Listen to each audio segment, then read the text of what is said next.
शुरू करने वाले हैं साइंस का पहला चैप्टर, जो कि मैं अब शुरू कर रहा हूँ। इसे मैं लेकर आया हूँ आप लोग, जिसका नाम है रसायन क्रिया एवं समीकरण। रसायन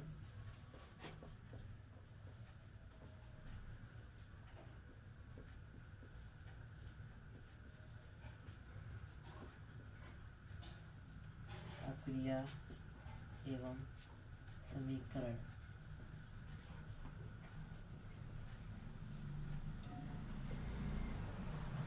ये बोर्ड एग्जाम के लिए सबसे महत्वपूर्ण, बहुत ही महत्वपूर्ण पार्ट लेसन है, जिसको मैं समझाना चाहता हूँ।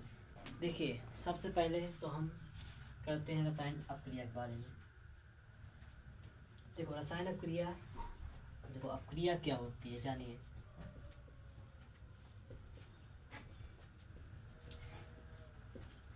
अपक्रिया वह जिसमें क्रिया हो, जैसे कि कोई मनुष्य अगर करता है भोजन, उसमें कोई ना कोई पाचन क्रिया या अन्य क्रिया होती है। इसी प्रकार हर समीकरण का एक अपक्रिया होती है, उसी को रसायन अपक्रिया कहते हैं। जैसे दूध का खट्टा होना, नींबू से दही, दूध में जब जब नींबू डाला जाता है तो फट जाता है, इसी को रसायन अपक्रिया कहते हैं। देखो, रसायन अपक्रिया वह क्रिया जिसमें कोई बाहरी कारक से क्रिया करके क्रिया हो जाए, उसे ही रसायन अपक्रिया कहते हैं। देखो, रसायन अपक्रिया दो प्रकार की होती है, एक तो भौतिक होती है, एक रसायन होती है। भौतिक वह जो कि जिसे करने पर पहले तो परिवर्तित हो जाए, पर उसे छोड़ने पर पुनः उसी अवस्था में आ जाए। जैसे कि रबड़ का खींचना, रबड़ को हम को लोग खींचते हैं तो देखो खींच जाती है, तो उसके बाद जब छोड़ते हैं तो उसी अवस्था में आ जाती है। और दूसरी रसायन, जैसे कि जब दूध में नींबू डाला जाता है, तो देखो अगर दूध में नींबू पड़ जाए तो दही बन जाता है, तो दही को उल्टा दूध के रूप में नहीं लाया जा सकता, इसी को रसायन अपक्रिया कहते हैं। अब बात करते हैं समीकरण की। ये समीकरण वह जिसमें जैसे कि कोई भी सूत्र होता है, जैसे कोई भी रसायन, केमिस्ट्री में बहुत ही सूत्र होते हैं, उसका कोई भी अगर दो, जैसे कार्बन और ऑक्सीजन मिलकर कार्बन डाइऑक्साइड का निर्माण करते हैं, तो इसी को समीकरण कहते हैं। जैसे एक है कार्बन प्लस है O2 यानी ऑक्सीजन, उसी को हम लोग जोड़ते हैं तो उसी को कहते हैं कार्बन डाइऑक्साइड, इसी को कहते हैं समीकरण। अब देखो, रसायन समीकरण होते हैं तो कई प्रकार के, और मुख्यतः होते हैं 5 प्रकार के, जिसमें से मैं आपको पहला समीकरण बताता हूँ, जिसका नाम है संयोजन अपक्रिया। समीकरण तो कई प्रकार के होते हैं, पर समीकरण अब लेसन में कट चुका है, जिसमें अब केवल अपक्रिया पढ़ना है। अपक्रिया 5 प्रकार की होती है।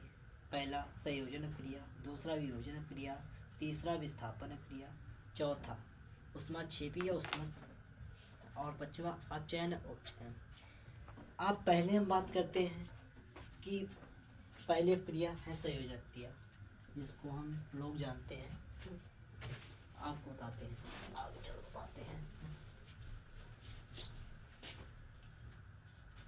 पहला है समीकरण अपक्रिया 5 प्रकार की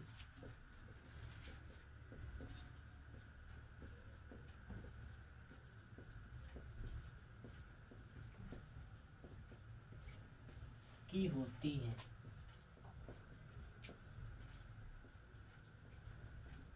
पहला संयोजन अपक्रिया, वह अपक्रिया जो 2 या 2 से अधिक पदार्थों से मिलकर किसी एकल पदार्थ का निर्माण करती है, तो उसे संयोजन अपक्रिया कहते हैं। जैसा कि संयोजन अपक्रिया, ये और जैसे मैं पहले भी एग्जांपल दे चुका हूँ, सी कार्बन प्लस O2 इस CO2, माने जब कार्बन और ऑक्सीजन जुड़ जाते हैं, कार्बन और ऑक्सीजन जुड़ जाते हैं तो कार्बन डाइऑक्साइड का निर्माण होता है। देखो इसमें दो पदार्थ जुड़े हैं, पर किसी किसी में तीन भी जुड़ जाते हैं, अधिक किसी के, और तीन से ज़्यादा तो होता नहीं है, बस तो तीन ही, दो ही होता है, दो या तीन होता है बस। इसी को संयोजन अक्रिया कहते हैं। देखो संयोजन अक्रिया को कई नामों से जानते हैं, जैसे एकात्मक अक्रिया, समकलन अक्रिया। अधिकतर लोग तो संयोजन अक्रिया के नाम से जानते हैं बोर्ड एग्जाम वाले, जब 12th में आप जाएंगे तो इसको कई नाम से जानते हैं।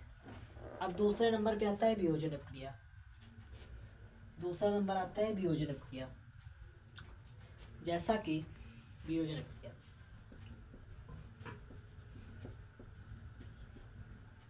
वियोजन अक्रिया वह पदार्थ जो एक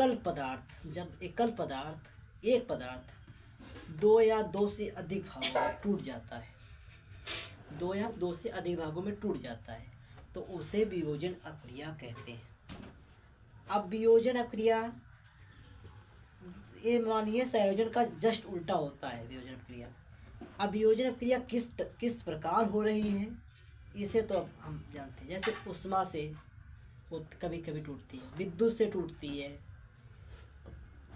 इसीलिए उष्मा और विद्युत, अगर जब उष्मा से टूटेगी, जैसे कि प्रकाश से, जैसे सूर्य के प्रकाश से, जब कार्बन डाइऑक्साइड ऑक्सीजन जब सूर्य के प्रकाश पाने पर,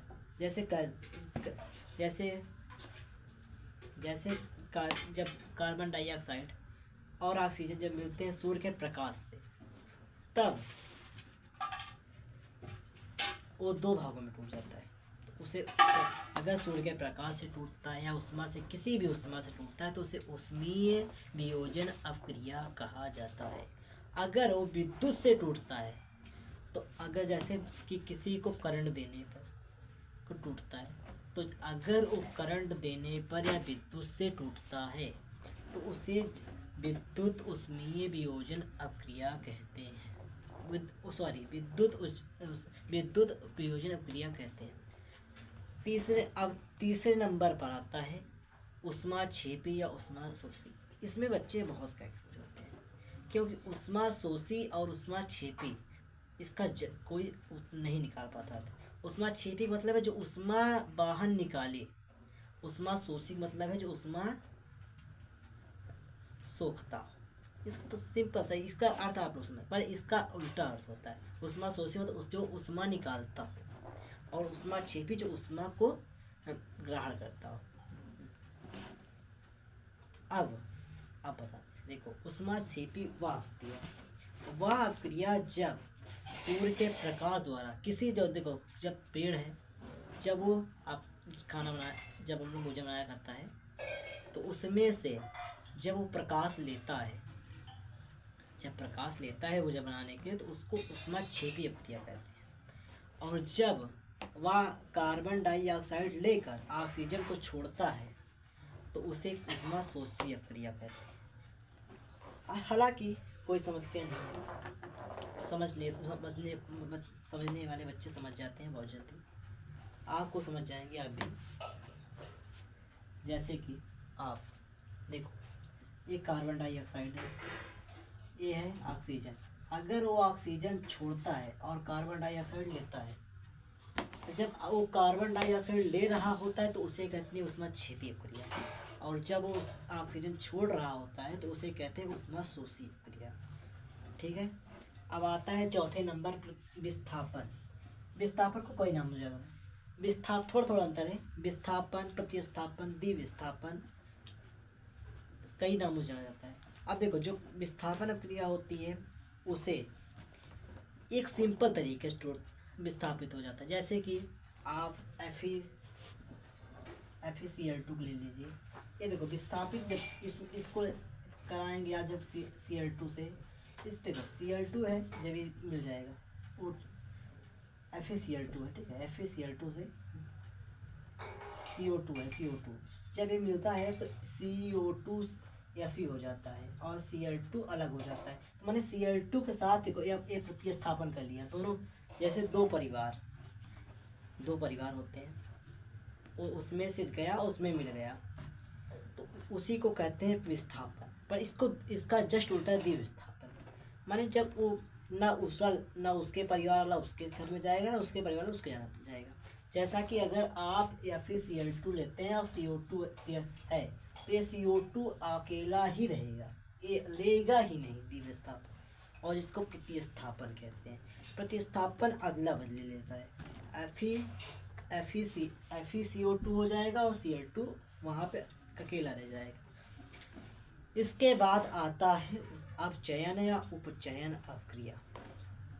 बहुत आसान तरीके से है, मैं शॉर्ट फॉर्म बता रहा हूँ। अभी लॉन्ग क्लास बनाऊंगा इसके लिए। देखो, अपचयन और उपचयन अवक्रिया। जैसे कि आप कोयले को देखते होंगे, कोयला जब जल रहा होता है तो उसमें से उष्मा निकलती है, उसे कहते हैं अपचयन अवक्रिया।